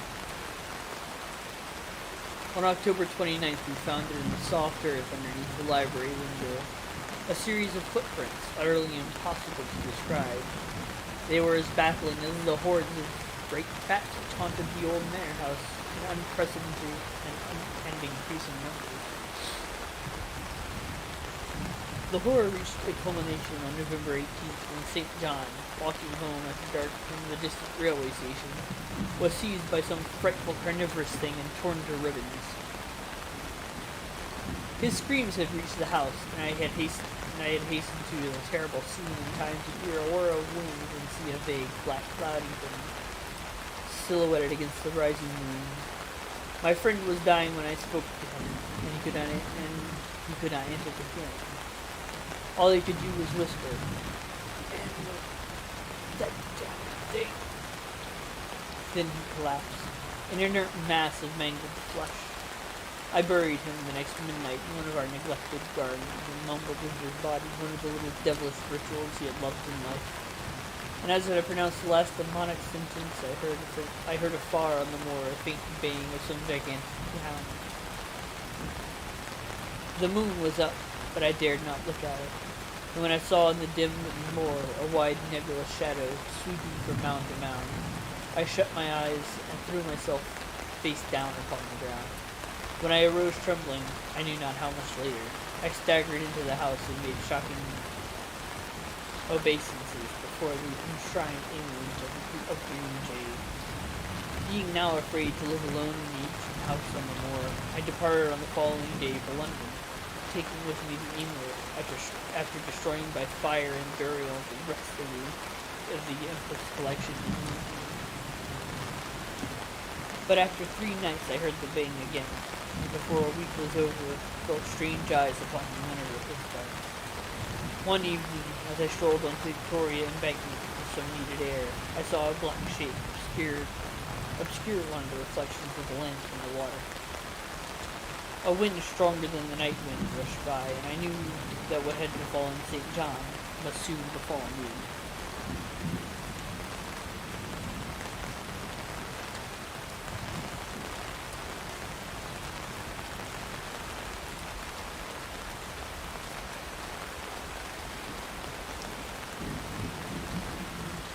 The next day I carefully wrapped the green jade amulet and sailed for Holland.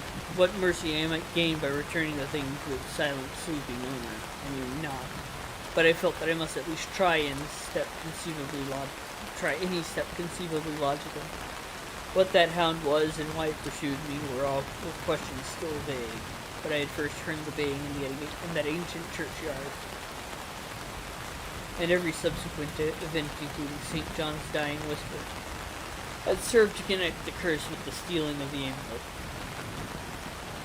Accordingly, I sank into the nethermost abysses of despair when, at an inn in Rotterdam, I discovered that thieves had despoiled me of the sole means of salvation. The baying was louder that evening, and in the morning I read of a nameless deed in the vilest quarter of the city. The rabble were in terror, for upon an evil tenement had fallen a red death beyond the foulest previous crimes of the neighborhood. In a squalid thieves' den, an entire family had been torn to shreds by an unknown thing which left no trace, and those around had heard all night above the usual clamor of drunken voices a faint, deep, insistent note as of a gigantic howl. So at last I stood again in the unwholesome churchyard, where a pale winter moon cast hideous shadows and leafless trees drooped sullenly to meet the withered, frosty grass and crackling slabs. And the ivied church pointed a June finger at the unforgiving sky, and the night wind howled maniacally from over frozen swamps and frigid seas. The baying was very faint now, and it ceased altogether as I approached the ancient grave I had once violated, and frightened away an abnormally large horde of bats which had been hovering curiously around it. I know not why I went thither unless to pray, or gibber out insane pleas and apologies to calm the white thing that lay within, but Whatever my reason, I attacked the half-frozen sod with a desperation partly mine and partly that of a dominating will outside myself. Excavation was much easier than I expected, though at one point I encountered a queer interruption, when a lean vulture darted down out of the cold sky and pecked frantically at the grave earth until I killed him with a blow of my spade. Finally, I reached the rotting oblong box and removed the damp, nitrous cover. This is the last rational act I ever performed, for crouched within that century coffin, embraced by a close-packed nightmare retinue of huge, sinewy, sleeping bats, was the bony thing my friend and I had wrought. Not clean and placid as we had seen it then, but covered with caked blood and shreds of alien flesh and hair, and leering sentiently at me with phosphorescent sockets and sharp, ensanguined fangs yawning twistedly in mockery of my inevitable doom. And when it gave from those grinning jaws a deep, sardonic bay as of some gigantic hound, and I saw that it held in its gory, filthy claw the lost and fateful amulet of green jade, I merely screamed and ran idiotically, my screams soon dissolving into peals of hysterical laughter. Madness rides the starveling, claws and teeth sharpened on centuries of corpses, dripping death astride of backmail of bats from black night ruins of buried temples of Belial. Now as the baying of that dead, fleshless monstrosity grows louder and louder, and that stealthy whirring and flapping of those accursed web wings circles closer and closer. I shall seek with my revolver the oblivion which is no refuge from the unnamed and unnameable.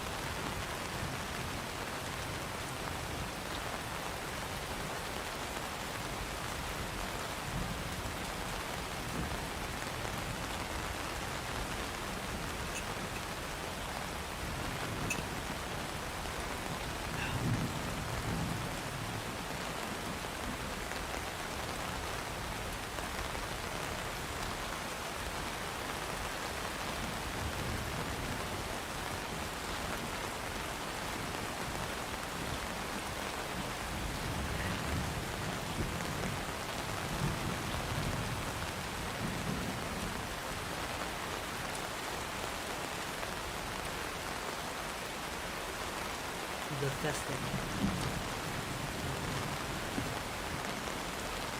Efficient demons tutte non sunt sic tamen consistent conspicienda hominibus exhibent. Interesting. I was far from home, and the spells of the eastern sea was upon me. In the twilight I heard it pounding on the rocks, and I knew it lay just over the hill where the twisting willows writhed against the clearing skies and the first stars of evening. And because my fathers had called me to the old town beyond, I pushed on through the shallow, new-fallen snow along the road that soared lonely up to where Aldebaran twinkled among the trees, on toward the very ancient town that I had never seen but often dreamed of. It was Yuletide, that men call Christmas, though they know in their hearts it is older than Bethlehem and Babylon, older than Memphis and mankind. It was the Yuletide, and I had come at last to the ancient sea town where my people had dwelt and kept festival in their elder time when festival was forbidden, where also they commanded their sons to keep festival once every century, that the memory of primal secrets might not be forgotten. Mine were an old people, and were old even when this land was settled 300 years before. They were strange, because they had come as a dark furtive folk from opiate southern gardens of orchards, and spoken in another tongue before they learnt the tongue of the blue-eyed fishers. And now they were scattered, and shared only the rituals of mysteries that none living could understand. I was the only one who came back that night to the old fishing town, as the legend bade, for only the poor and the lonely remember.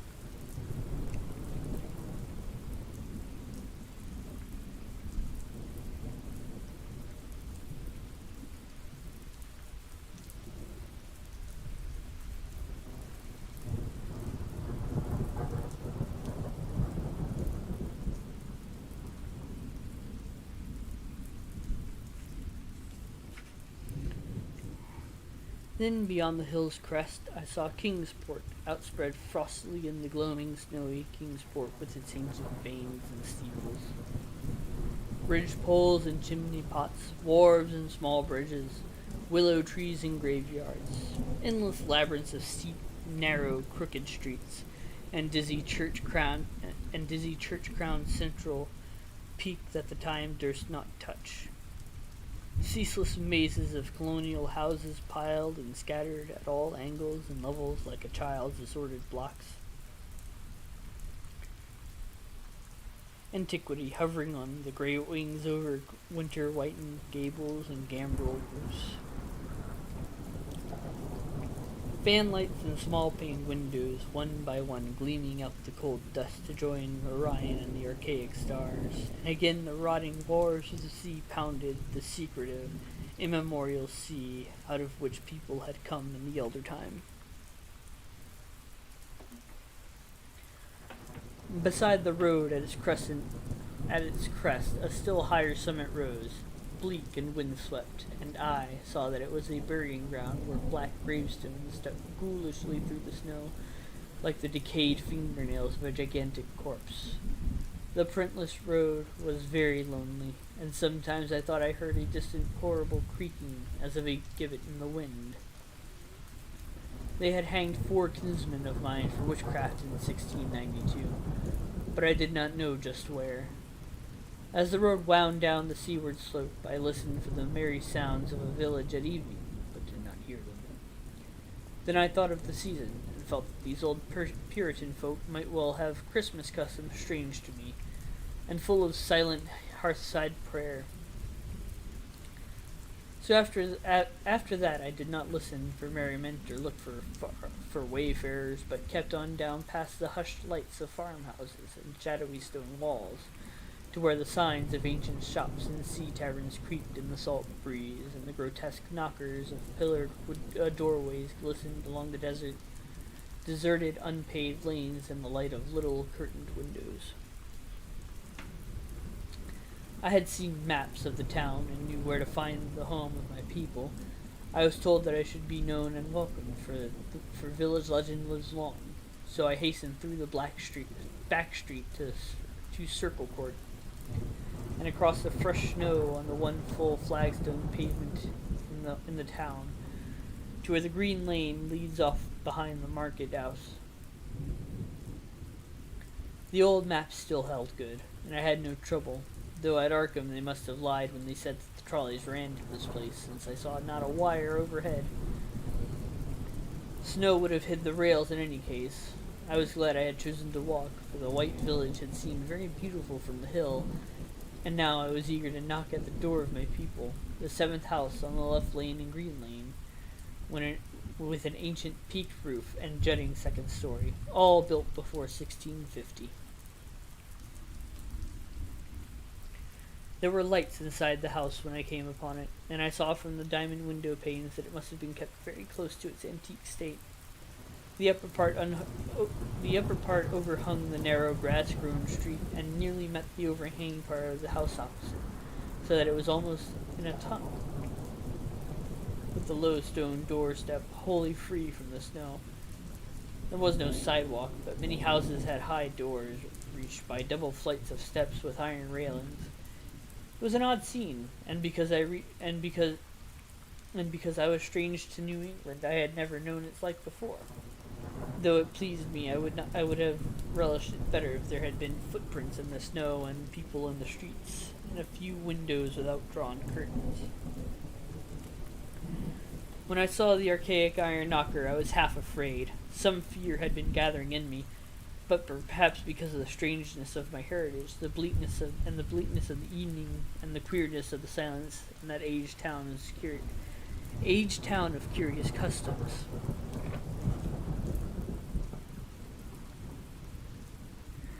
And when my knock was answered, I was fully afraid, because I had not heard any footsteps before the door creaked open.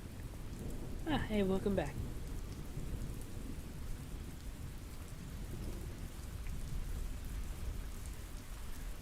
But I was not afraid long, for the gowned, slippered old man in the doorway had a bland face that reassured me, And though he made signs that he was dumb, he wrote a quaint and ancient welcome with the stylus and wax tablet he carried. He beckoned me into a low, candlelit room with massive exposed rafters and dark, stiff, sparse furniture of the 17th century. The past was vivid here, for not an attribute was missing. There was a cavernous fireplace and a spinning wheel at which a bent old woman in a loose wrapper and deep poke bonnet sat back toward me, silently spinning despite the festive season. An indefinite dampness seemed upon the place, and I marveled that no fire should be blazing. The high-backed settle faced the row of curtained windows at the left, and seemed to be occupied, though I was not sure. I did not like everything about what I saw, and felt again the fear that I had. This fear grew stronger from what I had before it lessened it. But the more I looked at the old man's bland face, the more his very blandness terrified me. The eyes never moved, and the skin was too like wax. Finally, I was sure it was not a face at all, but a fiendishly cunning mask. But the flabby hands, curiously gloved, wrote genially on the tablet and told me I must wait a while before I could be led to the place of festival. Pointing to a chair, table, and pile of books, the old man now left the room, and when I sat down to read, I saw that the books were hoary and moldy, and that they included old Morrister's wild Marvels of Science, the terrible Catechismus Triumphatus of Joseph Glanville, published in 1681, the shocking Demonlatria of Remigius, printed in 1595 at Lyons, and worst of all, the unmentionable Necronomicon of the mad Arab Abdul al-Hazared, in Olaus Wormius' forbidden Latin translation, a book which I had never seen, but of which I had heard monstrous things whispered. No one spoke to me, but I could hear the creaking of signs in the wind outside, and the whir of the wheel as the bonneted old woman continued her silent spinning.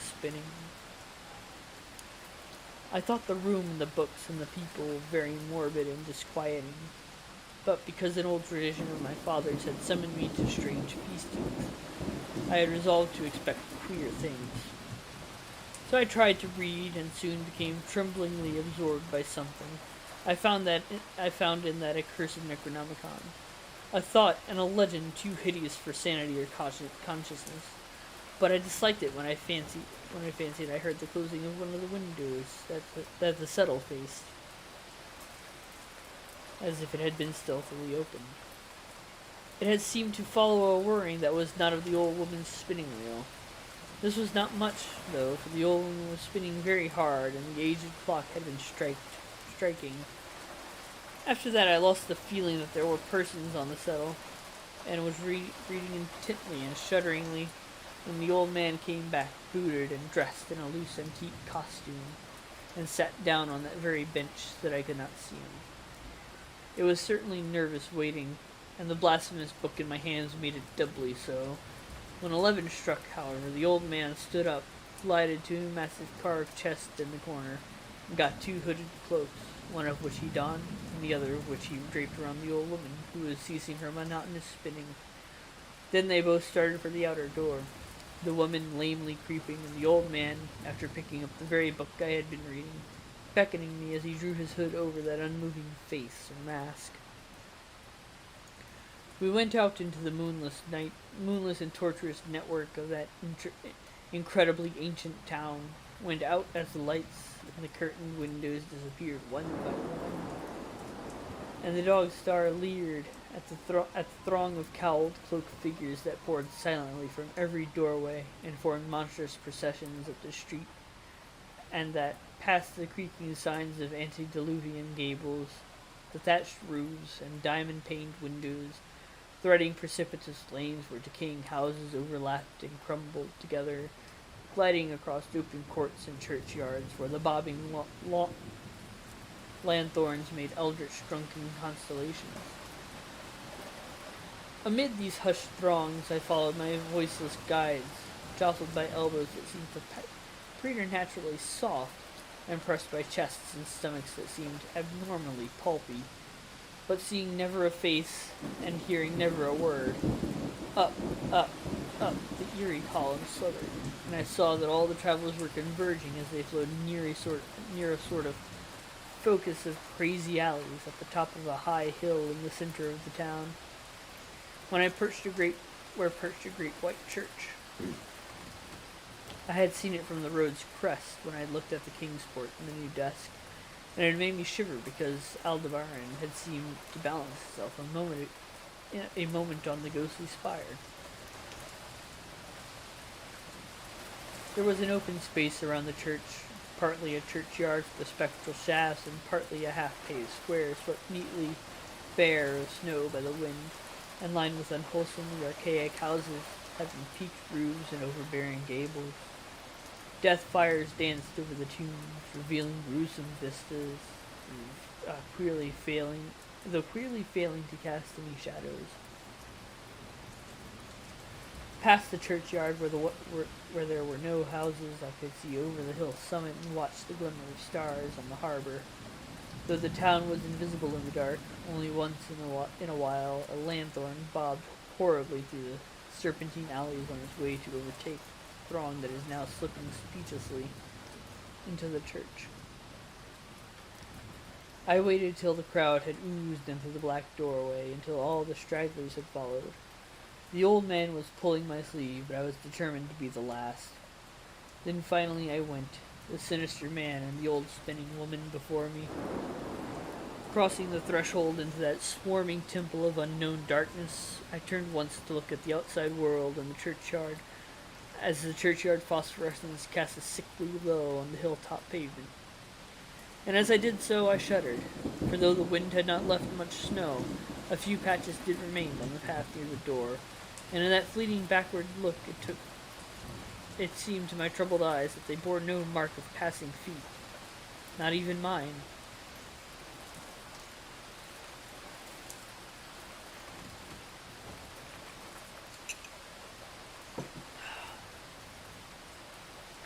The church was scarce lighted by all the lanthorns that had entered it, for most of the throng had already vanished. They had streamed up the aisle between the high white pews to the trapdoor of the vaults which yawned loathsomely open just before the pulpit, and were now squirming noiselessly in. I followed dumbly down the foot-worn steps and into the dank, suffocating crypt. The tale of that sinuous line of night marchers seemed very horrible, and as I saw them wriggling into a venerable tomb, they seemed more horrible still. Then I noticed that the tomb's floor had an aperture down which the throng was sliding, and in a moment we were all descending an ominous staircase of roughly hewn stone. A narrow spiral staircase, damp and peculiarly odorous, that wound endlessly down into the bowels of the hill past monotonous walls of dripping stone blocks and crumbling mortar. It was a silent, shocking descent, and I observed after a horrible interval that the walls and steps were changing in nature, as if chiseled out of solid rock. What mainly troubled me was that the myriad footfalls made no sound and set up no echoes. After more aeons of descent, I saw some side passages or burrows leading from unknown recesses of blackness to the shaft of nighted mystery. Soon they became excessively numerous, like empty catacombs of nameless menace, and their pungent odor of decay grew quite unbearable. I knew we must have passed down through the mountain and beneath the earth of Kingsport itself, and I shivered in it that a town should be so aged and maggoty with subterraneous evil. Then I saw the lurid shimmering of pale light, and heard the insidious lapping of sunless waters. Again I shivered, for I did not like the things that the night had brought, and wished bitterly that no forefather had summoned me to this primal rite. As the steps and passage grew broader, I heard another sound, the thin, whining mockery of a feeble flute. And suddenly there spread out before me the boundless vista of an inner world, a vast fungous shore lit by a belching column of sick, greenish flame and washed by a wide, oily river that flowed from abysses frightful and unsuspected to join the blackest gulfs of immemorial ocean. Fainting and gasping, I looked at the unhallowed Erebus, tightened toadstools, leprous fire, and slimy water, saw that the cloaked throng is forming a semicircle around the blazing pillar. It was the Yule rite, older than man and fated to survive him. The primal rite of the solstice and of spring's promise beyond the snows. The rite of fire and evergreen, light and music. And in the Stygian grotto I saw them do the rite, and adore the sick pillar of flame, and throw into the water handfuls of gouged out of the viscous vegetation which glittered green in the chlorotic glare. I saw this, and I saw something amorphously squatted far away from the light, piping noisomely on a flute, and as the thing piped I thought I heard noxious flutterings in the fetid darkness, where I could not see. But what frightened me the most was that flaming column, spouting volcanically from the depths profound and inconceivable, casting no shadows as healthy flames should, and coating the nitrous stone above with a nasty, venomous, verdigris. Okay. For in all that seething combustion no warmth lay, but only the calmness of death and corruption. The man who had brought me now squirmed to a point directly beside the hideous flame, and made stiff ceremonial motions to the semicircle he faced. At certain stages of the ritual they did groveling obeisance, especially when he held above his head that abhorrent Necronomicon he had taken with him. And I shared all the obeisances because I had been summoned to this festival by the writings of my forefathers. Then the old man made a signal for the half-seen flute player in the darkness, which player thereupon changed its feeble drone to a scarce louder drone in another key, precipitating as it did so a horror unthinkable and unexpected. At this horror I sank nearly to the lichened earth, transfixed with a dread not of this nor any world, but only of the mad spaces between the stars. Out of the unimaginable blackness, beyond the gangrenous glare of that cold flame, out of the Tartarian leagues through which that oily river rolled, uncanny, unheard, and unsuspected, there flopped rhythmically a horde of tame, trained, hybrid, winged things that no sound eye could ever wholly grasp, or sound brain ever wholly remember. They were not altogether crows, nor moles, nor buzzards, nor ants, nor vampire bats, nor decomposing human beings, but something I cannot and must not recall. They flopped limply along with their webbed feet and half of their members' wings, and as they reached the throng of celebrants, the cowled figures seized and mounted them, and rode off one by one along the reaches of the unlighted river, into the pits and galleries of panic where poison springs feed frightful and undiscoverable cataracts. The old spinning woman had gone with the throng, and the old man remained only because I had refused when he motioned me to seize an animal and ride like the rest. I saw when I staggered to my feet that the amorphous flute player had rolled out of... out of sight, but that two of the beasts were patiently standing by. As I hung back, the old man produced his stylus and tablet, and wrote that he was the true deputy of my fathers who had founded the Yule worship in this ancient place, that it had been decreed I should come back, and that the most secret mysteries were yet to be performed. He wrote this in a very ancient hand, and when I still hesitated, he pulled from his loose robe a seal ring and watch, both with my family's arms, to prove that he was what he had said. But it was a hideous proof, because I knew from old papers that watch had been buried with my great-great-great-great-grandfather in 1698. Presently the old man drew back his hood and pointed to the family resemblance on his face, but I only shuddered because I was sure that the face was merely a devilish waxen mask. The flopping animals were now scratching restlessly at the lichens, and I saw that the old man was nearly as restless himself. When one of the things began to waddle and edge away, he turned quickly to stop it, so that the so that the suddenness of his motion dislodged the waxy mass from what should have been his head, and then, because the nightmare's position barred me from the stone staircase down which we had come, I flung myself into the oily underground river that bubbled somewhere to the caves of the sea, flung myself into that putrescent juice of earth's inner horrors before the madness of my screams could bring down upon me all the carnal legions that these pest gulfs might conceal. At the hospital, they told me I had been found half frozen in Kingsport Harbor at dawn, clinging to the drifting spar that accident sent to save me. They told me I had taken back the wrong fork of the hill road the night before and fallen over the cliffs at Orange Point, a thing they deduced from the prints found in the snow. There was nothing I could say, because everything was wrong. Everything was wrong with the broad window showing a sea of roofs in which only about 1 in 5 was ancient, and the sound of trolleys and motors in the streets below. They insisted that this was Kingsport, and that I could not deny it.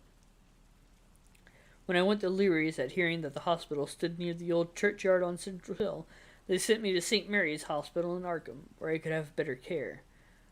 I liked it there, for the doctors were broad-minded and even lent me their influence in obtaining the carefully sheltered copy of Alhazred's objectionable Necronomicon from the library of Miskatonic University. They said something about a psychosis and agreed I had better get any harassing obsessions off my mind. So I read again that hideous chapter and shuddered doubly because it was indeed not new to me. Excuse me, goodness.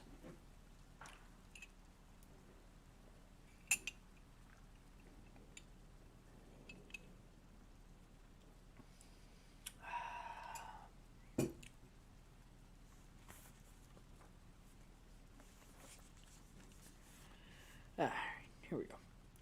I had seen it before. Let footprints tell what they might, and where it was I had seen it, and where it was I had seen it were best forgotten. There was no one in waking hours who could remind me of it, but my dreams are filled with terror because of the phrases I dare not quote. I dare quote only one paragraph, put into such English as I can make from the awkward low Latin. The nethermost caverns, wrote the mad Arab, are not for the fathoming eyes that see, for their marvels are strange and terrific. Cursed the ground where dead thoughts live now, new and oddly bodied, and evil the mind that is held by no head. Wisely did Ibn Shakabo say that happy is the tomb where no wizard hath lain, and happy the town at night whose wizards are all ashes.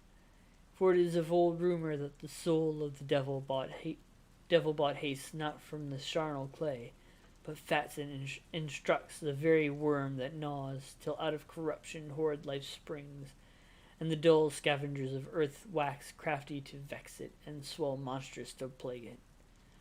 Great holes secretly are digged where earth's pores ought to suffice, and things have learnt to walk that ought to crawl.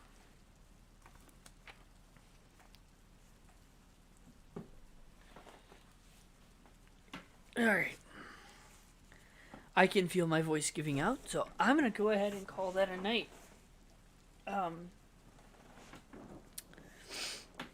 So that's fun. It's glad to learn that I can't talk for hours on end.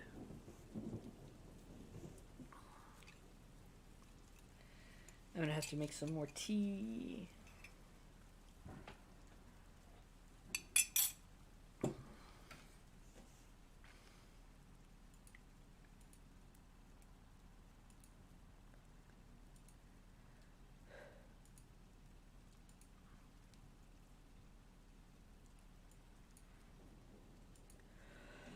Oh, goodness.